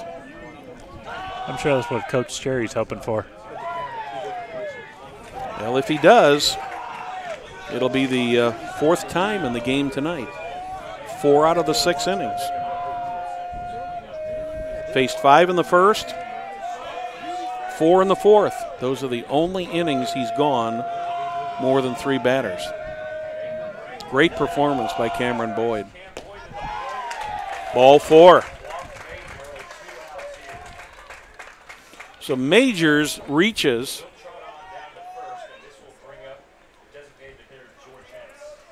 Majors is on first. George Hentz, the designated hitter, steps in. Hentz has grounded out twice to second base today. I'm sure Cam Boyd's hoping that he'll get the 3rd time here. Whoa, that one gets over the head of Caleb Brancheski, and that one is going to put Aubrey Majors all the way to 3rd. That ball ended up in the Panther bullpen. That one just plain and simple got away from Boyd. It really did. Brancheski's pretty tall over there, and it was still over his outreached hands. Well, and it was thrown so hard, Wes, that it probably, I didn't see if it hit the screen, the fence on the fly, but it definitely didn't bounce more than once or twice there going to the, going to the backstop. I think it was a 0-1 hopper to the fence. Not what you want as a pitcher.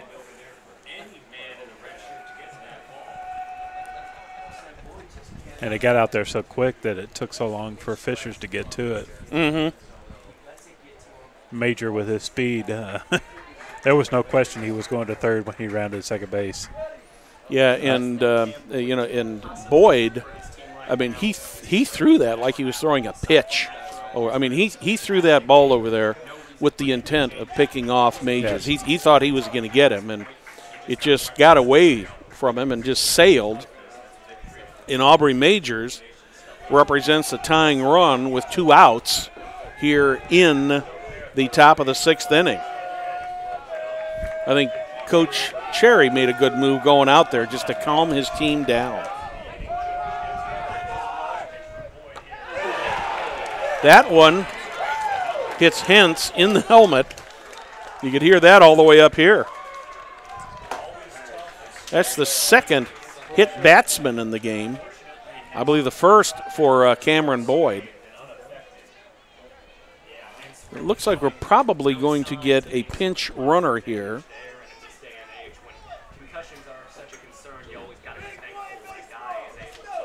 Yeah, number 2, Jordan Lloyd is coming out to pinch run at first base. Probably just plain and simple a case of trying to get some speed out there.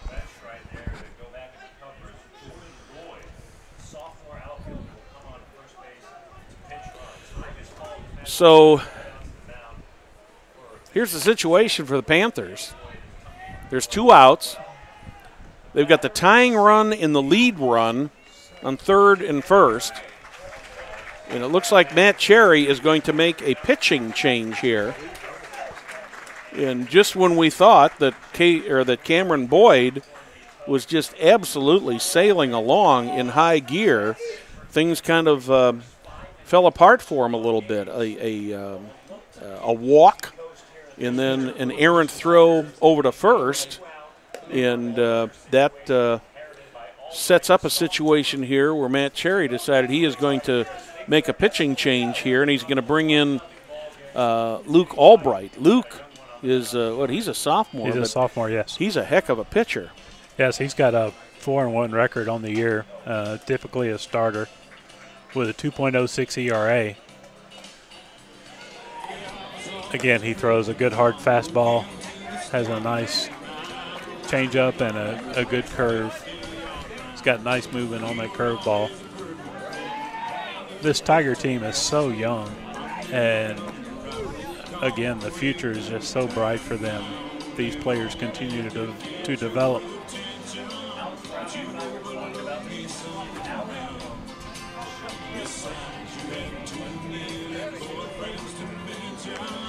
Well, speaking of Tigers, I ran across the other day the mom of one of the former Tigers. I saw Julie Roach, who is the mother of Aunt Roach. Yes. And I said, well, how's that baseball playing son of yours doing? She says, you wouldn't believe this. He's graduated from college, and that just doesn't seem possible, yeah. Wes. Aunt's living up in Michigan now.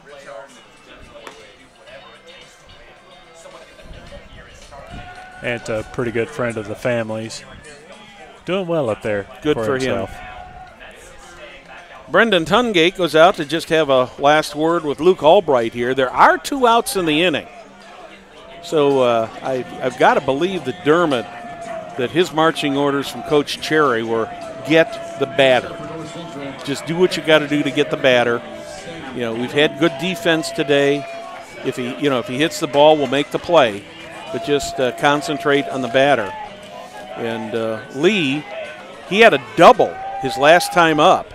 And that was only the 2nd hit of the game for the Panthers. But a double right now possibly could give the Panthers the lead in this game, Wes. Exactly. I think you've got speed at first, and it's obvious we have speed at third base. And I really think that's probably why Matt Cherry decided to make the change. So Lee is seeing a different look. Exactly. The first pitch from Dermott, swing and a miss.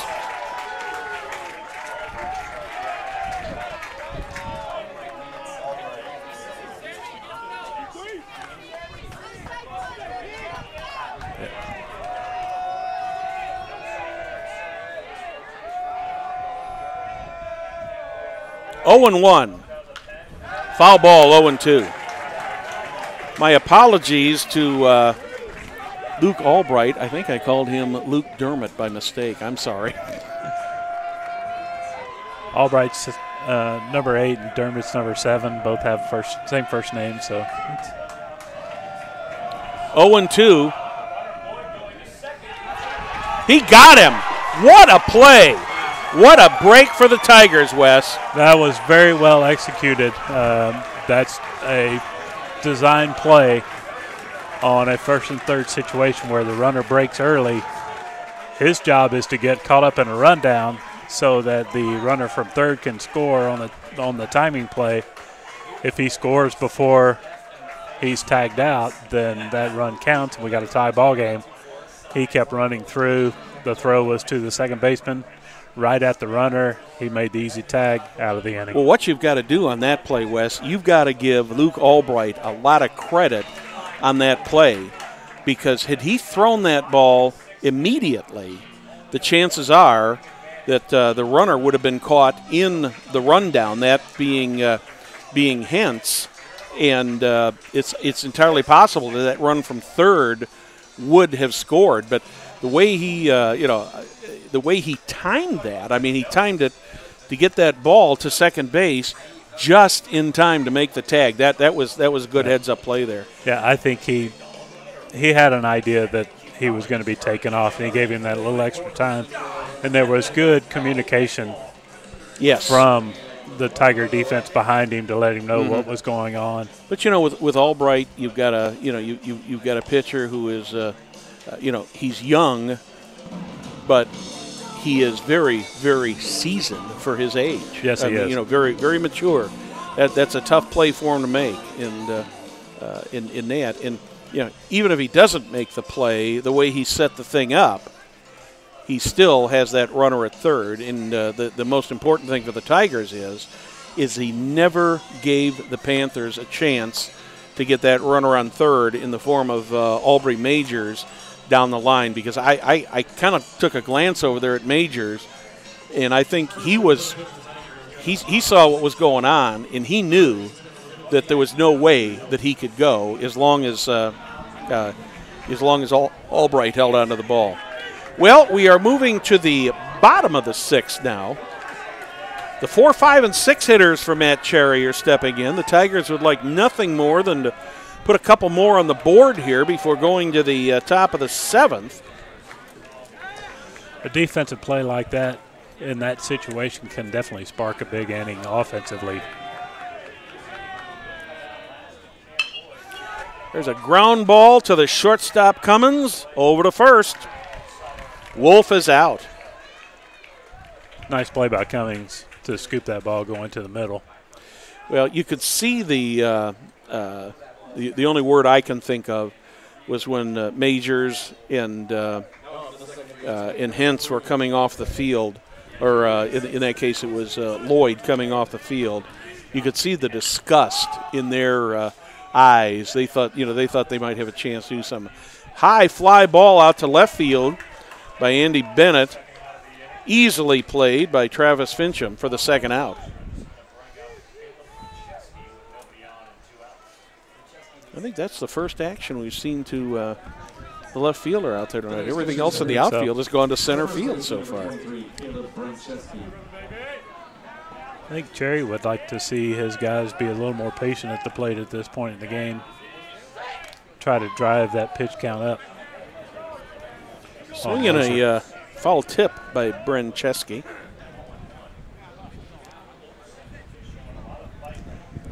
Not sure.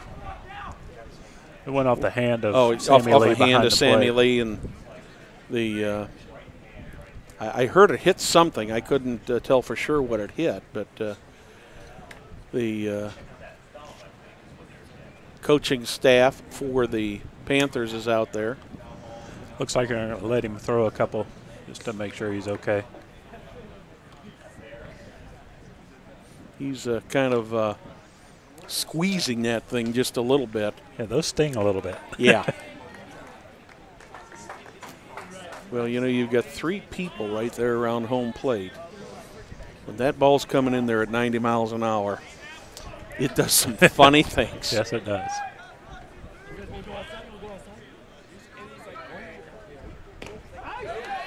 That one's over the outside corner of the plate. Brencheski in the hole, 0-2.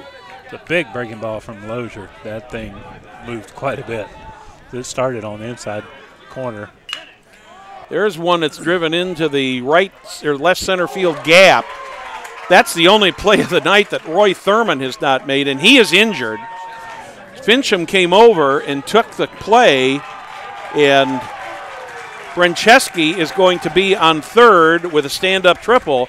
But in the meantime, Roy Thurman, he dove for that ball. And Wes, I couldn't tell if he came down on a shoulder or how he came down, but he is finally starting to get up. He was on the ground there for a long, long time. In the training staff from both the Panthers and the Noblesville Miller training staff is headed out there. While we got a minute here, let's talk a little bit about something coming up at Forest Park in Noblesville. It's going to be starting on June 3rd. That's just right around the corner, running on Friday nights through August 5th. And that is Classic Movies, free Classic Movies in Forest Park in Noblesville. And check this date out, August 5th. The 2015 edition of Star Wars, The Force Awakens, will be there. And I can guarantee you that the Force will be with Jim Wofford that night. The movies are sponsored by Logan Street Signs and Banners, Noblesville Trophies, and Hamilton County TV. We're going to see such great movies as National Velvet, October Sky, Donovan's Reef, if you're a John Wayne fan. Wow, what a lineup of movies. Too Hot to Handle, Clark Gable, Three Musketeers, and Star Wars. All coming up. Friday night movie nights at Forest Park. Well, a 2-out triple by Caleb Brancheski turns out to be the 6th hit of the night for the Tigers. Parker Wells. Is that Parker Wells? No, it is not Parker Wells. No, Parker's being pinch hit for by Luke Dermott. Yeah, Luke Dermott came in as a pinch runner for Wells in the 4th inning, and he has stayed in the game as a designated hitter. So Luke Dermott, who I mistakenly said was pitching earlier. He's doing it all. His third cousin, Luke Albright, was pitching. And it looks like we'll get that right. Looks like Roy Thurman in center field is okay. He's up and yeah, that's the important back thing. in his position. I think he just hit the ground hard. Maybe got the wind knocked out of him. Exactly. What I was worried about is the way he drove, that maybe he had done something to his shoulder. Because, I mean, you know how easy it would be to dive on something like that and end up taking that shoulder and dislocating it or something like that. But he seems to be okay. Dermott takes a second pitch for a strike, evens up the count at 1-1.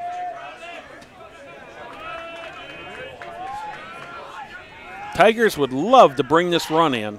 That one's going to be outside.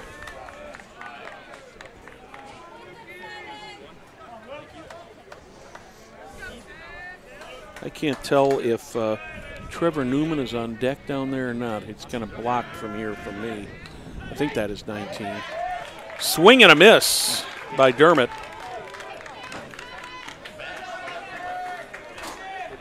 Yes, it is. Newman re-entering the game. Is re-entering the game. Evan Patrick batted for him in the 4th inning. And he actually re-entered on the defensive side. He was playing left field that last half innings.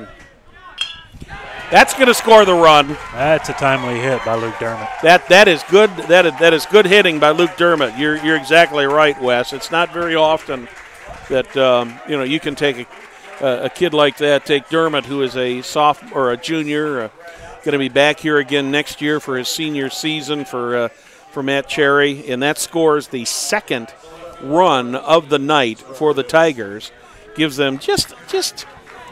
I'm not going to call it a lot of breathing room. I'm going to just say a little bit of breathing room there. Newman, who re-entered, steps in. There's a bunt. He could beat that out. He's going to beat that out, yes. That one, that play took everybody by surprise. It did, and Newman's got the speed. He's a running back on the football team as well. He's got the speed. He was definitely bunting for a hit. Yes. 3rd hit of the inning. Runners now on 1st and 3rd. 2 outs. Mike Folta steps in. Make that 1st and 2nd is where the runners are. Folta had a base hit his last time up in the 5th inning.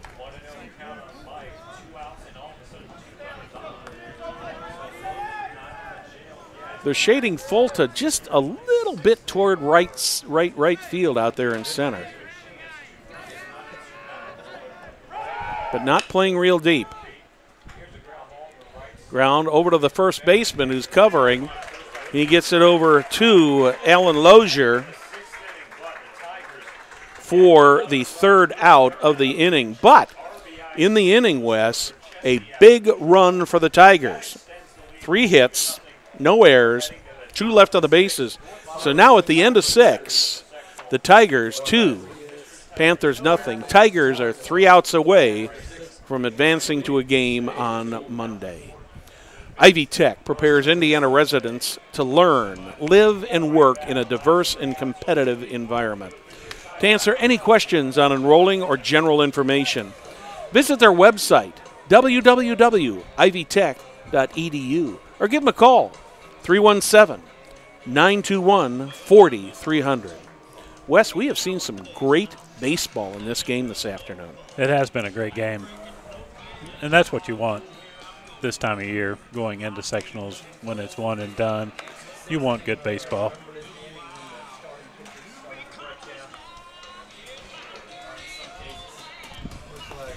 My name is Brad Silbert. To my left is Wes Sheely. Wes, we are happy to have you here with us today. Great to have you here. You and I have known each other a lot of years, and this is kind of a little bit of a dream come true for you and I. We've we both announced a lot of games independently, but the first chance that you and I have had to work together.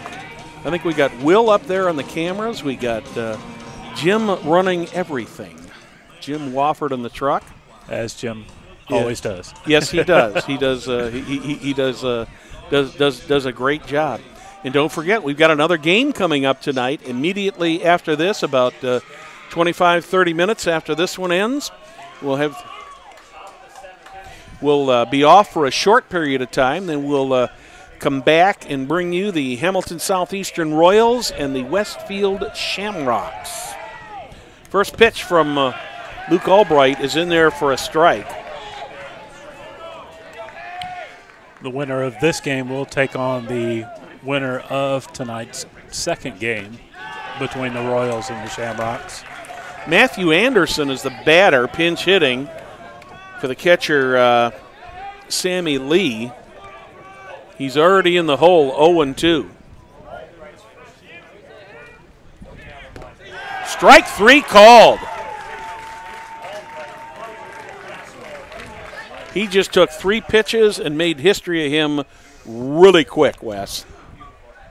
Albright's pretty strong out there. Again, just a sophomore. The future looks really good for him going forward. Looks like Blake Erling is going to be the pinch hitter now for Travis Fincham.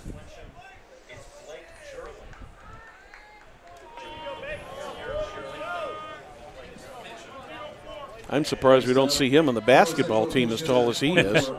I think Doug Mitchell would be out here saying, I want you. Right. He would appear, gosh, I'll bet he's 6'8", 6'9" at least, wouldn't you say? He's probably pretty close to it. Yeah. Tall man. Almost a good head above the umpire behind the plate. 1 ball, no strikes to Erling. Swing and a miss, evens it up at 1-1. Tigers 2 outs away from coming back here Monday for a game. 1-2. And that game will be against either the Westfield Shamrocks or the Hamilton Southeastern Royals, who we'll have coming up in probably about, if this goes as we expect it to go here, probably about another 30 to 35 minutes.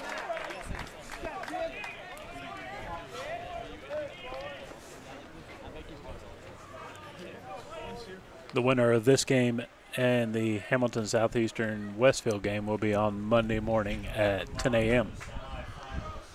That will be followed by Noblesville and Carmel. All, if this goes as it looks like, all top 10 teams in the state. That one gets away, but Tungate gets it down to Brancheski at first. And the Panthers are down to their last batter, that being the third baseman, Tommy Cagnasola. As I said at the top of the broadcast, this sectional is just a gauntlet. I mean, if you can get through this one, you've got a good shot at doing some damage later on down the road. Well, if you look at you look at Max Preps and the projections for 4A, and there's 4 teams from this sectional that are projected in the top 10. And the other one that's in there is Zionsville, and they are projected as number 1. 0-2 on Cascanola. Swing and a foul tip. I couldn't tell if that hit his glove or his shin guard. I heard a ding. 0-2 on Tommy Cagnasola. Swing and another foul straight back. You could tell Albright wants to finish this himself. Just the look, you can see the intent on his face. He's just, he's focused. He is. He is most definitely very, very focused.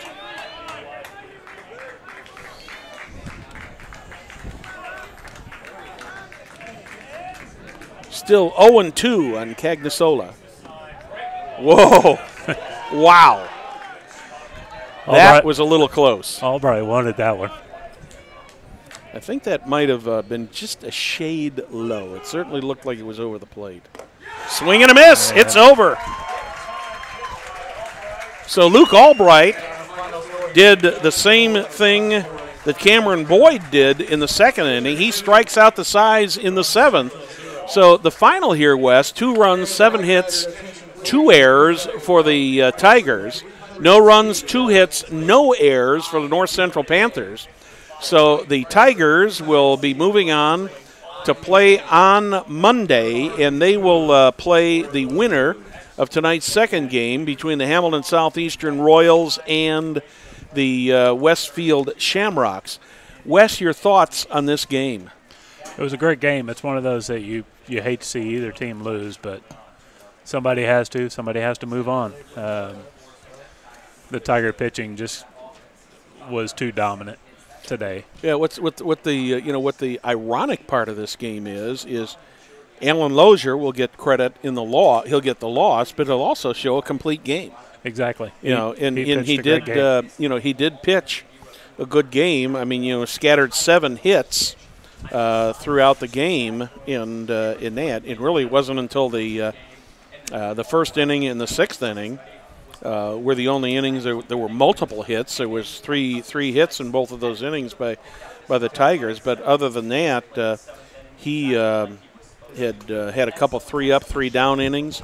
The Tigers made themselves a big break in the in the 6th when they managed to pick off the player on the steal attempt.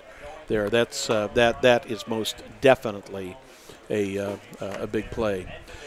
Well, we'd like to thank all of our sponsors here at Hometown Televisions for sponsoring tonight's game.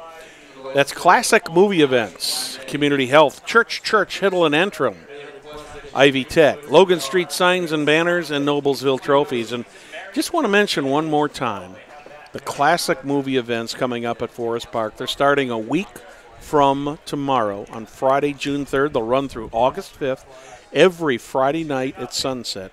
And don't forget, coming up Friday, August 5th, it'll be Star Wars The Force Awakens. All those at Forest Park, all sponsored by Logan Street Signs and Banners, Noblesville Trophies, and Hamilton County Television. Wes, your final thoughts before we sign off. Great game, beautiful weather. Wouldn't want to be anywhere else. Thank you for having me out. Nothing better than a great evening at the old ballpark. On behalf of Wes Shealy and Will and Jim, I'm Brad Silbert. Thank you for joining us. Good night.